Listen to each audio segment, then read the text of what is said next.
My name is Bob Matson. I'm the president of Branch 8 of the Fleet Reserve Association. We are about to start our service this morning. But first, let us pause a minute in silence to honor all of our veterans and those currently serving, especially those deployed in on patrol and in harm's way throughout the world.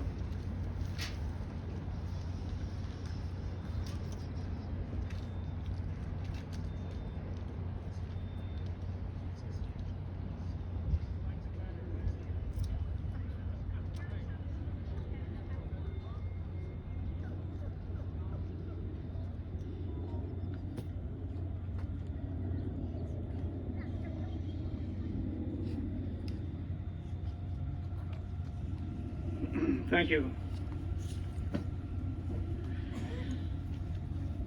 We will now have the presentation of colors by Boy Scouts of America Troop 7012 and Jesse Bethel High School Junior Naval ROTC Corps.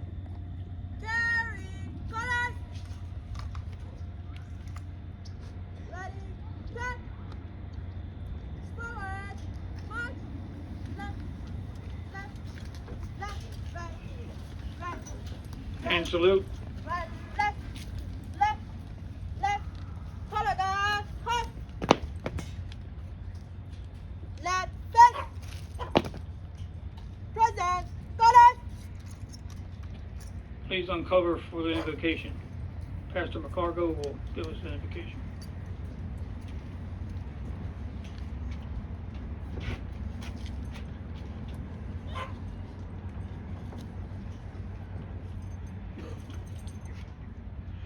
Eyes closed, heads are bowed. O God, eternal and everlasting King of heaven and earth, we render you acknowledgement of your supreme dominion over us and gratitude for our paternal solicitude of watchfulness. As we gather here in humbled recognition of your divine providence, we beseech you to usher into our world of confusion and doubt the peace and tranquility which only can come from you. Bless and protect our nation. Be merciful to our honored dead, the memory of whose valor, courage, and heroism inspires us to a noble action and to eternal vigilance and preservation of our priceless liberty and of our inalienable rights to enduring happiness. Guide and direct our minds to a thorough understanding of our duties to you, to our country, and to one another. Awaken in our hearts the desire and the will to accomplish these ideals, for which this nation exists, so that out of our determination and endeavor, there may emerge a better determination, a better world, a world founded upon faith and understanding. A world dedicated to preserving the individual rights and dignity of man. A world of tolerance and justice. A world intent on loving and serving you, our Lord, the King of Kings and the Lord of Glory. Amen.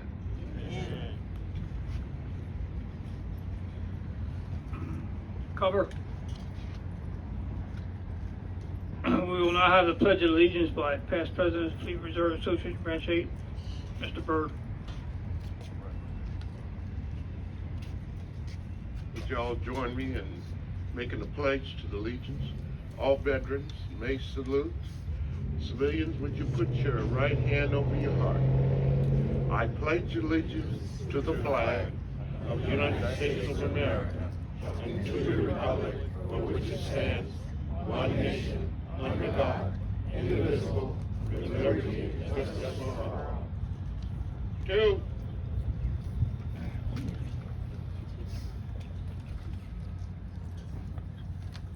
At this time, we'll have our national anthem by Maximilian Rex Burgess Shannon of Boy Scouts of America.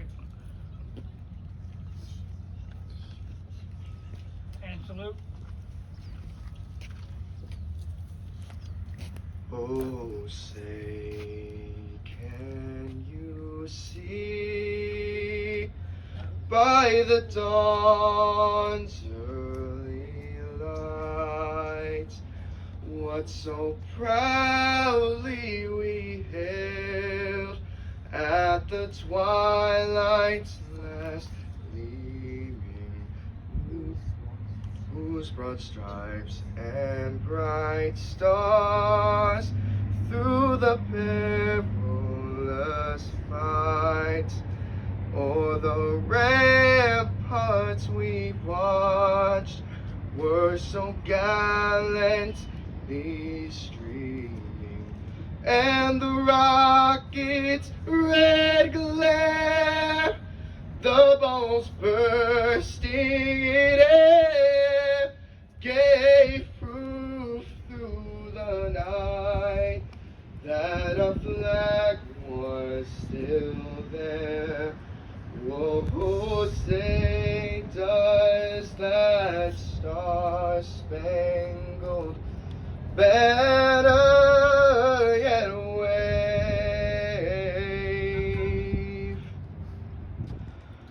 o'er the land of the free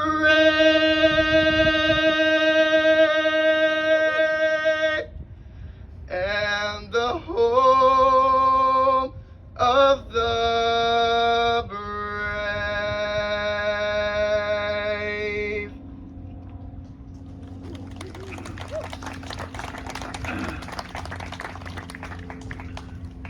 Boy Scouts of America, please post the colors.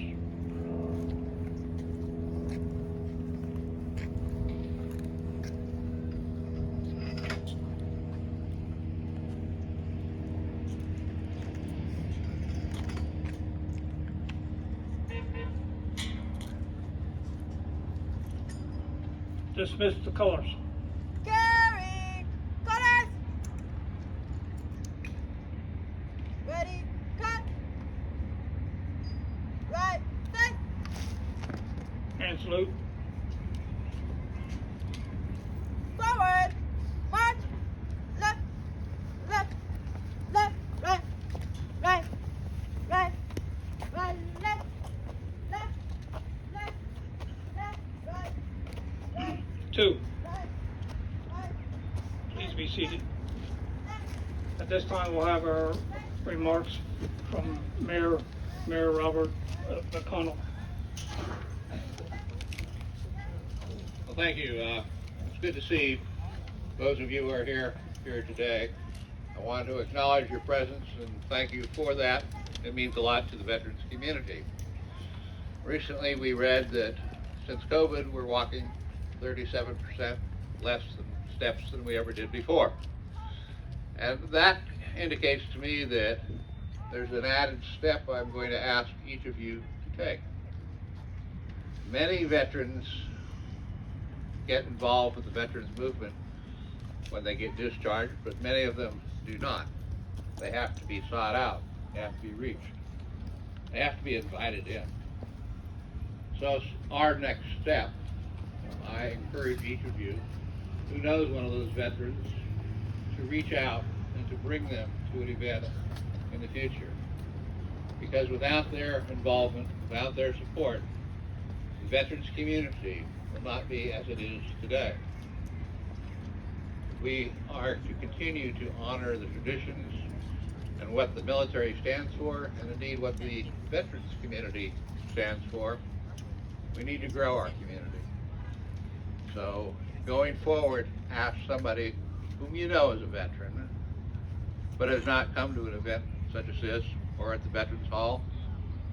Chat them up, bring them out, because many of us had to be brought out before we could join this group. But this group is what makes veterans.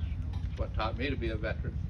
And to the veterans of Vallejo, I say thank you for doing that. At this time, I would like to introduce and acknowledge the presence of some of our elected officials or their representatives. And I'm going to call up thereafter two of them to make some short comments. We have from Congressman Garamandi's office, Jackie, who will deliver a proclamation. From Senator Dodd's office, Tom Barty, former council member. Our Vice Mayor, Rosanna Verda-Oliga. Our Council Member Tulak. Council Member Palmares, and former Council Member Pippindu are all in the audience. We thank you for supporting the veterans group. So at this time, Jackie, would you please come up? You have a proclamation, and then we'll ask Tom Barty to come up. Thank you.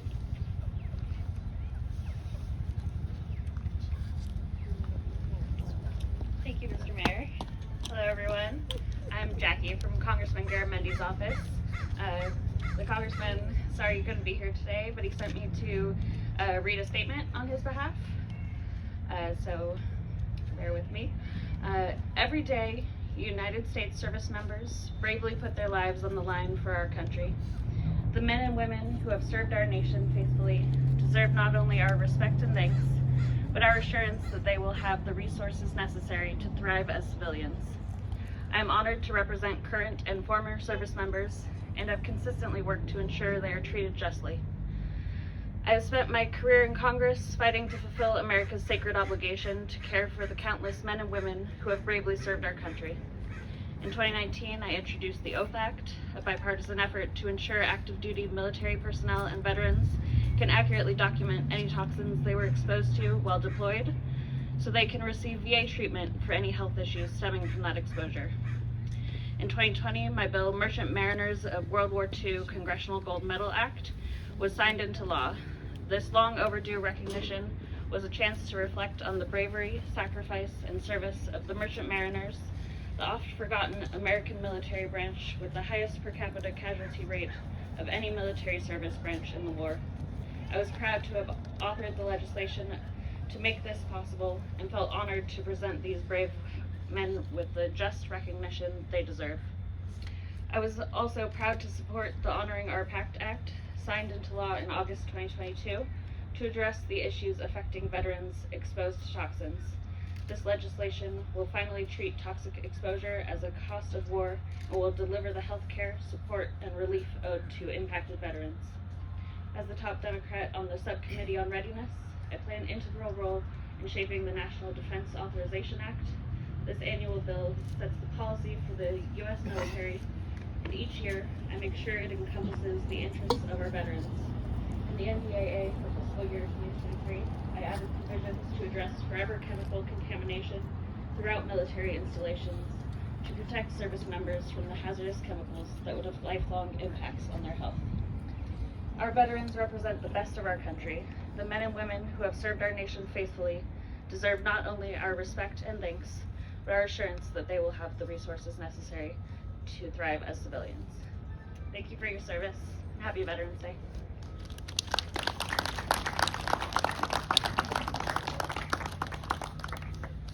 And from State Senator Dodd's office, Tom Barty, one of our former city council members as well.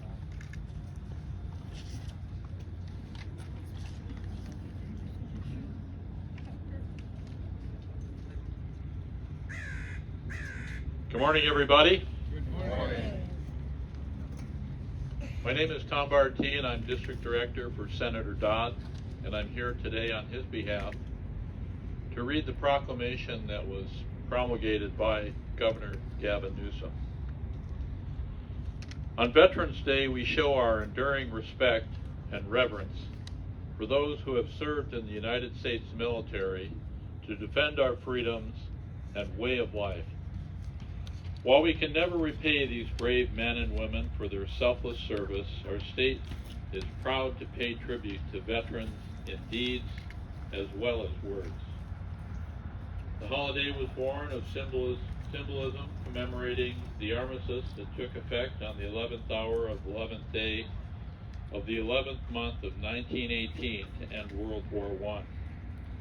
And a year later, America dedicated November 11th as Armistice Day to celebrate that peace and the veterans who fought in the war to end all wars. All too soon, however, new wars followed, leading to Armistice Day becoming Veterans Day in 1954, a holiday to honor veterans of all wars. Today, California is home to roughly 1.6 million veterans, spanning all of the state's diverse populations and ingrained in every facet of our society. They are among the employees and employers who drive California's world-class economy. They are elected officials and civic leaders. They work in public safety and as first responders. Our veterans are not so fortunate, struggling to overcome the physical and emotional scars of wars and service, and they need assistance, and we have no higher duty than to support them. That is why I worked with the legislature to put a measure on the March 2024 ballot, Proposition 1, which includes $1 billion in funding to house veterans with behavioral health needs. We're also implementing a $50 million California Veterans Health Initiative to support veterans' mental health and suicide prevention. In 2025, we will dedicate a new 240-bed skilled nursing and memory care facility at the Veterans Home in Yountville, California, one of our 8 homes caring for veterans and their spouses. And we will continue to implement efforts that benefit all veterans, including assisting those discharged from military service under the Don't Ask, Don't Tell, as they pursue discharge upgrades to reestablish their eligibility for veterans benefits and prioritizing disabled veterans business owners in bidding for state contracts. California is dedicated to serving our veterans as they have served us. Today we reflect on all that we owe our veterans. Let us commit to honoring them year-round throughout their lives. In gratitude for the immense commitment and the personal sacrifices they have made for our state and our nation. Respectfully, Gavin Newsom, Governor of the State of California. Thank you.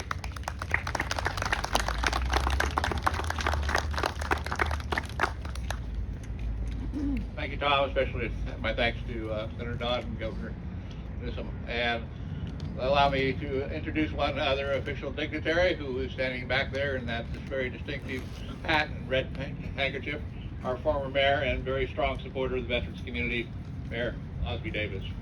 Thank you for being here.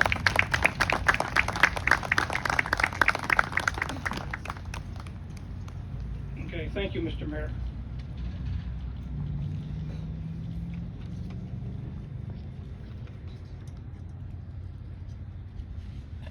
Our guest speaker today is Captain Randy Van Rossum, who is a native of Princeton, Wisconsin. He attended the University of Wisconsin, Madison, and graduated with a Bachelor's of Science degree in Industrial Engineering. He was commissioned in October 1995 via the Officer Candidate School and through the Nuclear Propulsion Officer Candidate Program. Captain Van Rossum earned a Merit of Business Administration from Loyola University in Chicago. Captain Van Rossum's sea duty assignments include tours aboard the USS John C. Stennis, CVN 74, as reactor laboratory division officer and chemistry and radiological assistants. The USS Thatch, FFG 43, as combat systems officer.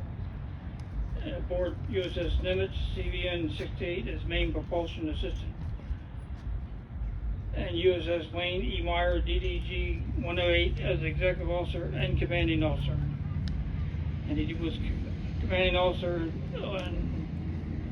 of Destroyer Squadron 1 as the Deputy Commodore and Commodore. Shore duty assignments include officer engineering programs, recruiter at Navy Recruiting District, Chicago, Missile Defense Action Officer, J5J8, Strategy, Policy and Assessments Directorate at United States European Command, Technical Assistant to the Director of Surface Ship Matters at Naval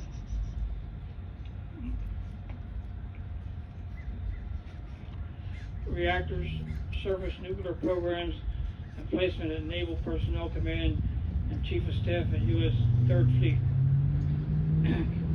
Captain Van Rossum assumed duty as commanding officer of NROTC UC Berkeley in July of 2023. His personal awards include the Legion of Merit, 2 awards, Defense Meritorious Service Medal,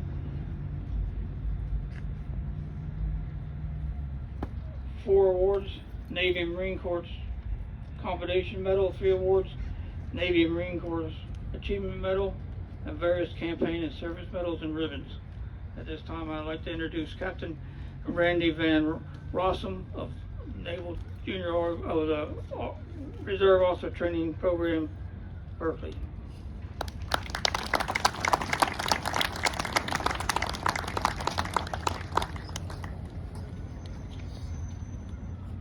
Good morning, everyone. Before I say a few words, let's, I think, give a round of applause to our young man over there who did a great rendition for our national anthem. Well done.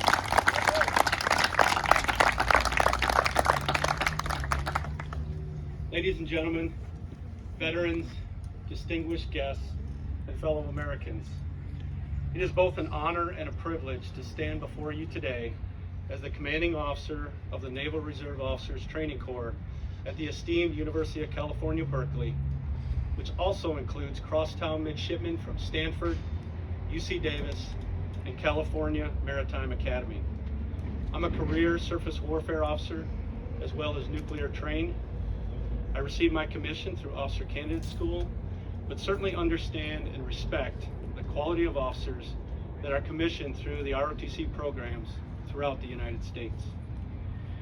Before I proceed, I want to take a moment to express our profound gratitude to the veterans in our audience today. Your service and dedication to our country is immeasurable, and we owe you a debt of gratitude that can never be fully repaid. It is because of your sacrifices that we enjoy the freedoms and opportunities that define the United States of America. If you could stand or please raise your hand, let's recognize them with a hearty round of applause. Thank you, veterans.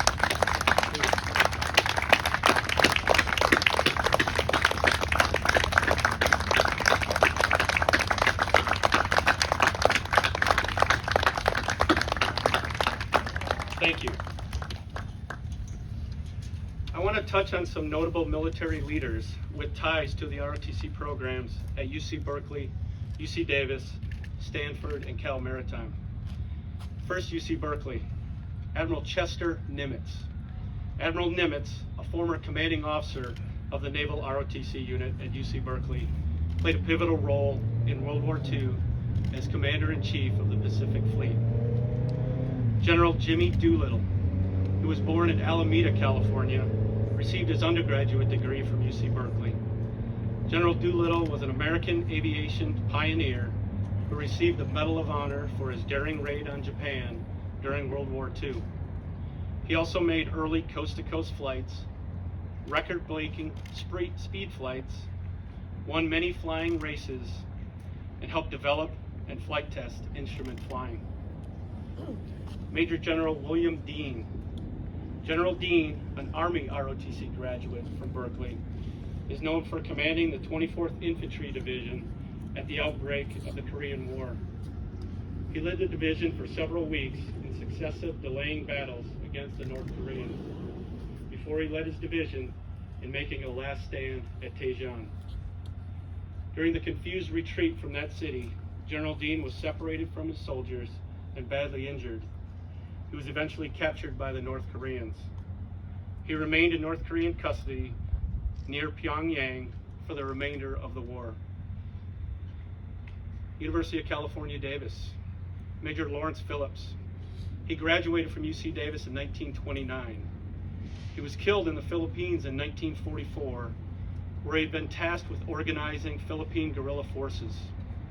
He was awarded the Distinguished Service Cross in recognition for his extraordinary heroism.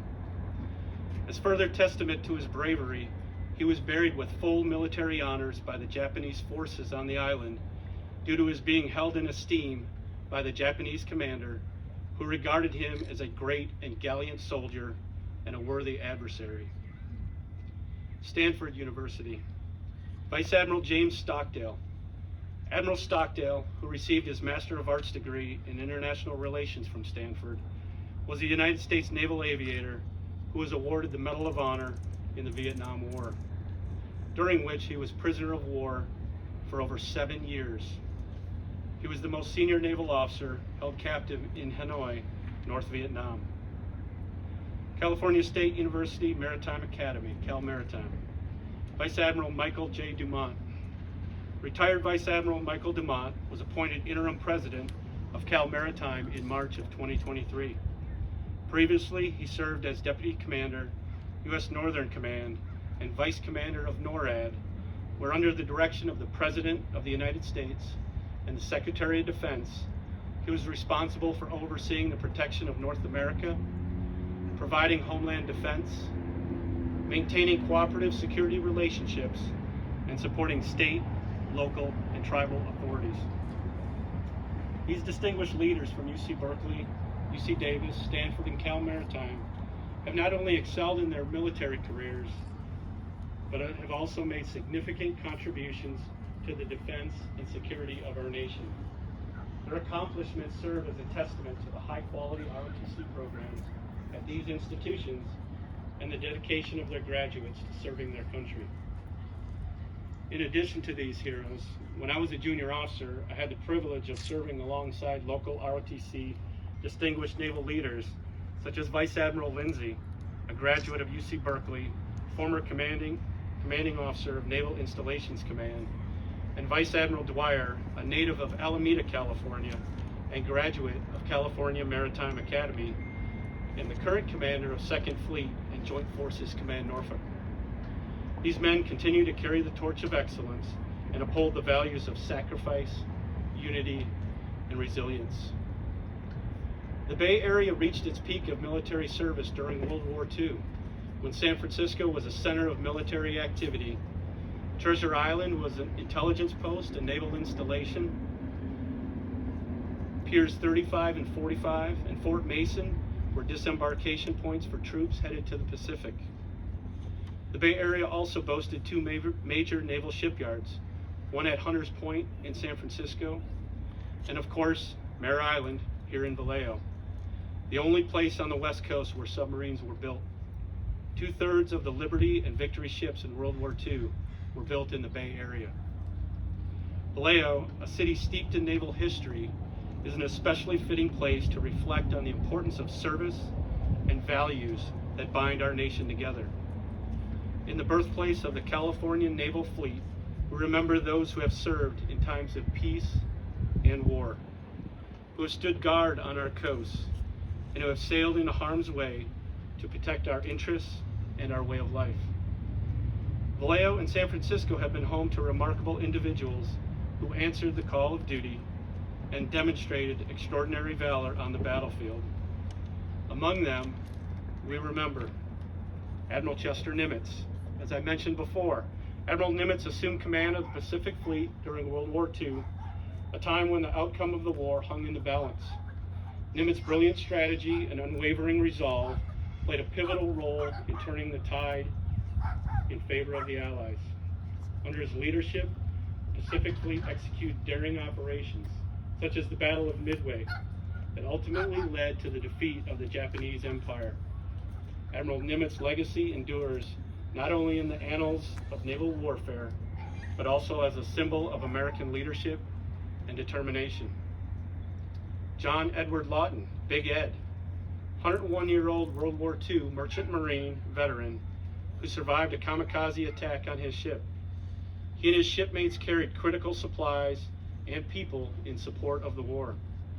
They were always in harm's way and often targeted by enemy submarines and planes. Ray Wilson, from Vallejo, enlisted in the Navy at age 15 after the bombing of Pearl Harbor. He would go on to serve for 25 years and survive 3 wars: World War II, Korea, and Vietnam. Robert Harley Young, born in Oroville, California, moved to Vallejo when he was just a child. He also lied about his age to enlist in the Army. In 1950, Young's company spearheaded a battalion drive north of the North Korean city of Kaesong, where they were suddenly attacked by a devastating barrage of enemy mortar and automatic weapons fire. The assault wounded Young in the face and shoulder, and it quickly inflicted heavy casualties on his comrades. Young, however, refused to be evacuated. He stayed in position and continued to fire at the enemy. He would become wounded 4 additional times. However, he offered first aid to other injured comrades instead of himself, and refused to be evacuated until everyone else was. Young's leadership and valiant actions inspired his comrades and helped his company get out of the situation. Young himself died from wounds he suffered during the battle. He was posthumously upgraded to the rank of corporal and received the Medal of Honor for his actions. These remarkable individuals are but a few of the many from Vallejo and the surrounding areas who have left an indelible mark on our nation's history. Their unwavering commitment to duty, their acts of valor, and their sacrifices have inspired generations of Americans to uphold the values of sacrifice, unity, and resilience. Their legacies serve as a beacon of hope and a reminder of the enduring strength and character of our nation. In honoring these individuals, we honor the entire tapestry of American military history and the countless men and women who have served and continue to serve our nation with honor and distinction. Their legacies inspire us to strive for greatness, to stand united in the face of adversity, and to build a better future for generations to come. As we stand here today, we also recognize the role of our universities and ROTC programs in shaping the next generation of leaders and service members. UC Berkeley, Cal Maritime, Stanford, and UC Davis have a long history of producing leaders who have gone on to serve our nation with distinction in both military and civilian roles. It is my responsibility as a naval officer and in my role as an educator to instill in our students the values of duty, honor, and country, and to prepare them for the challenges they will face as leaders in a rapidly changing world. I'd like to reflect on 3 key values that have been at the heart of our nation's military service and continue to guide us: sacrifice, unity, and resilience. Sacrifice. Veterans know the meaning of sacrifice better than anyone. They've been willing to put their lives on the line to defend our nation and our values. But sacrifice isn't limited to the battlefield. It extends to the sacrifices made by families and loved ones who support our service members. Sacrifice is a reminder that freedom isn't free. It is value that should inspire all of us to give back to our communities and our country. Unity. In an increasingly divided world, the military has long stood as an example of unity. Soldiers, sailors, airmen, Coast Guardsmen, Guardians, and Marines of all backgrounds come together as a team to accomplish their mission. In our diverse nation, we should take inspiration from this unity and strive to bridge our differences, recognizing that we are all Americans with a shared destiny and responsibility to uphold the principles of liberty and justice for all. Resilience. Veterans have faced adversity and overcome it. They've learned the importance of resilience in the face of challenges, whether it's on the front line or in civilian life. Resilience is a value that serves us well in times of crisis, and it's something we can all cultivate as we confront the challenges of our own lives. In closing, let us remember that Veterans Day is not just a day to honor those who have served. It's a day to reflect on the values that have made our nation strong and resilient. It's a day to renew our commitment to those values and to pass them on to the next generation. As we leave here today, let us carry with us the spirit of sacrifice, unity, and resilience. Let us honor our veterans, not just with words, but with actions that uphold the principles they've defended. Let us always remember that the strength of our nation lies not only in its military might, but in the character and values of its people. Thank you, veterans, for your service and your sacrifice. Thank you all for being here today to commemorate and celebrate the ideals that unite us as a nation. God bless you, and God bless the United States of America.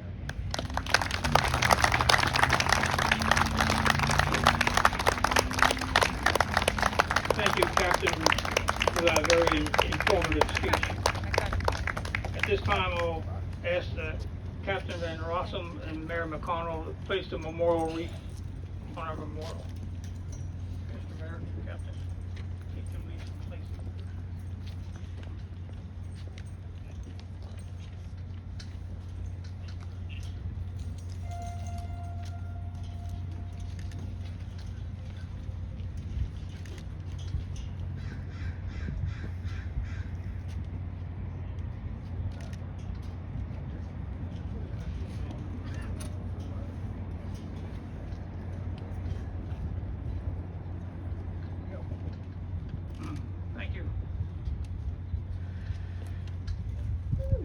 have our benediction by Pastor McCargo. Please all rise and uncover.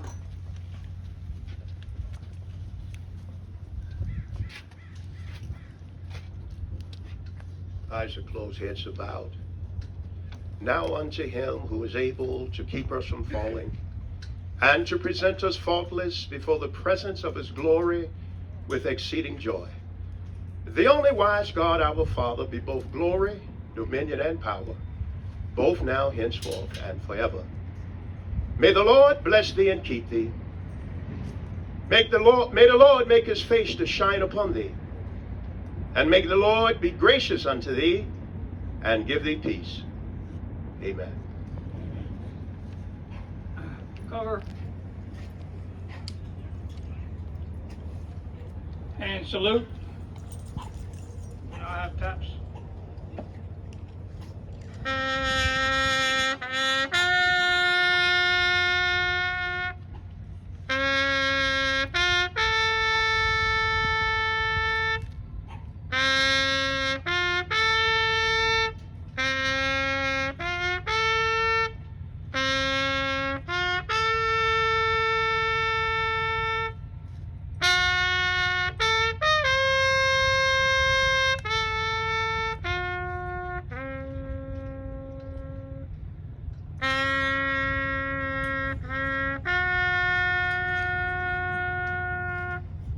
Two. The Vallejo Veterans Memorial Building Council wishes to thank everyone for attending on this beautiful fall day. We usually have bad weather, windy and cold, and it's more like a spring day today. This concludes our service. Thank you for attending. May God bless you.